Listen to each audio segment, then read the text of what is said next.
Alright guys, part number 5 na tayo dito sa ating discussion based from the community feedback, basic technical analysis for beginner guys. No? So, pag-uusapan natin dito yung advanced candlestick knowledge and recap lang natin yung previous discussion natin.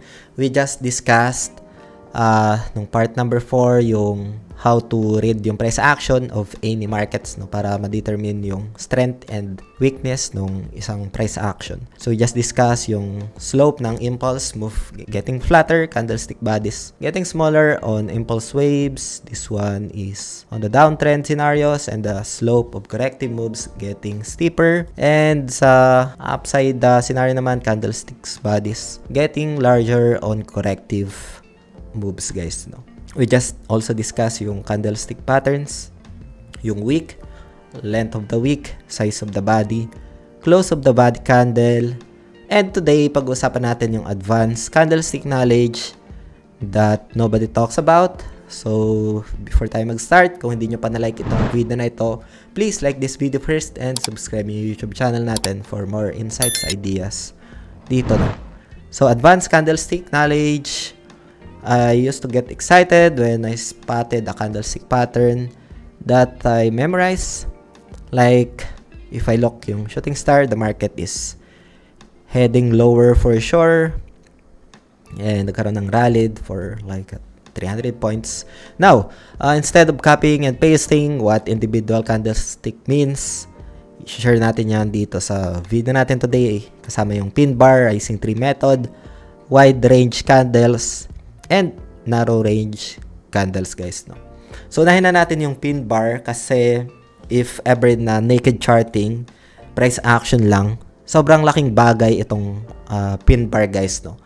Usually kapag lumalabas ito after closing ng 15 minutes tapos nasa taas, ang isa sa mga approach is like shorting mode guys no. Again, I'm just sharing my experience, and again itong video natin today it's just for ideas lang. I just want to share my experience nga lang dito and share sa community and does not qualify as an investment or financial advice guys no.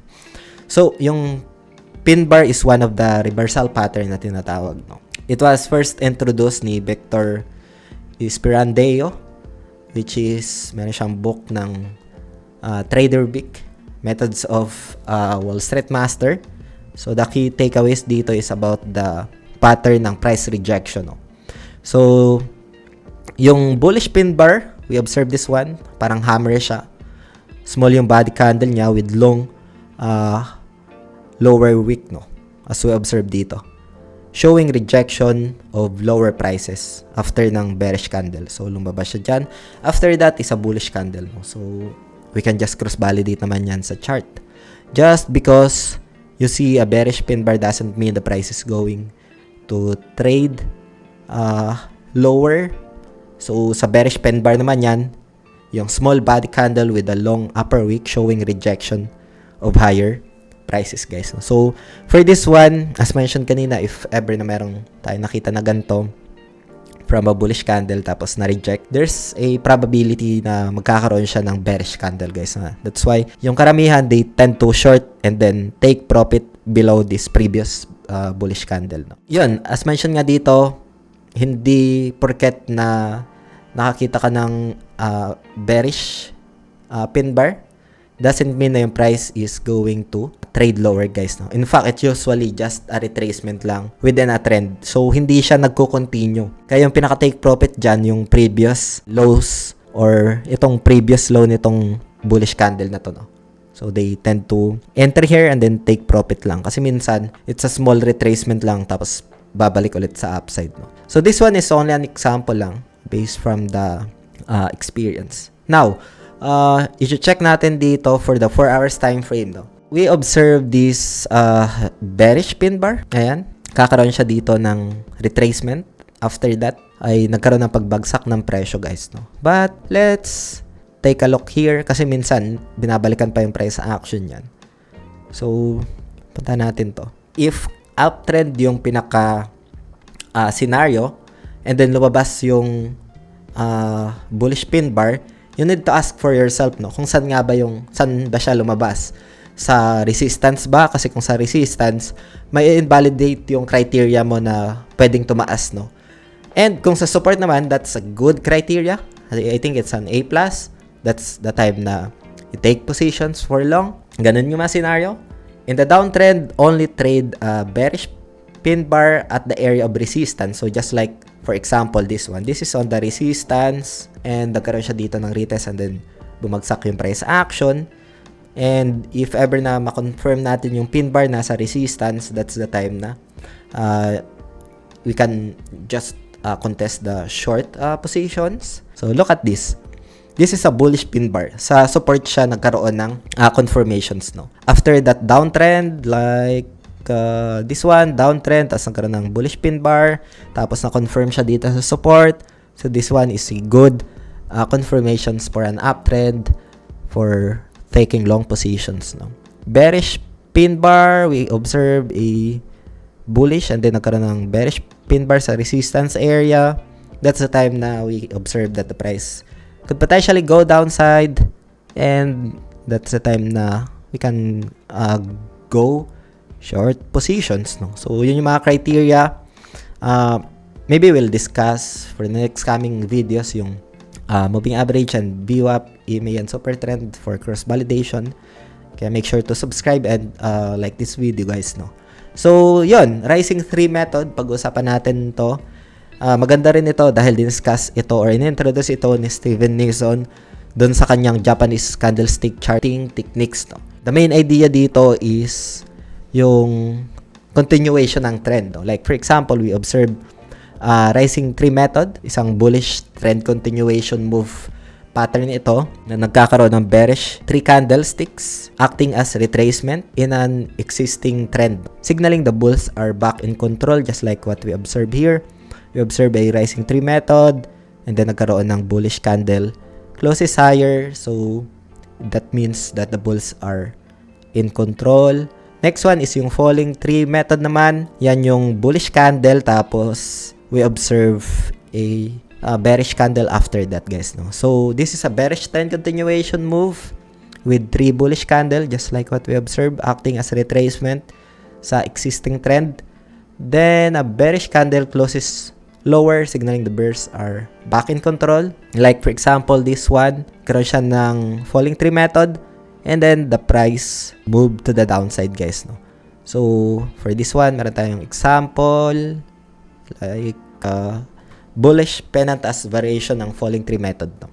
So like for example, this one we observe 1, 2, 3. We'll start here and then after that the price move sa upside, and this is one of the variation ng falling 3 method and then the price move sa upside. This is on the daily time frame, no. Next one naman, ito ay with the use of these trend lines, no. I think this one is clean, 1, 2, 3 and then the price goes down.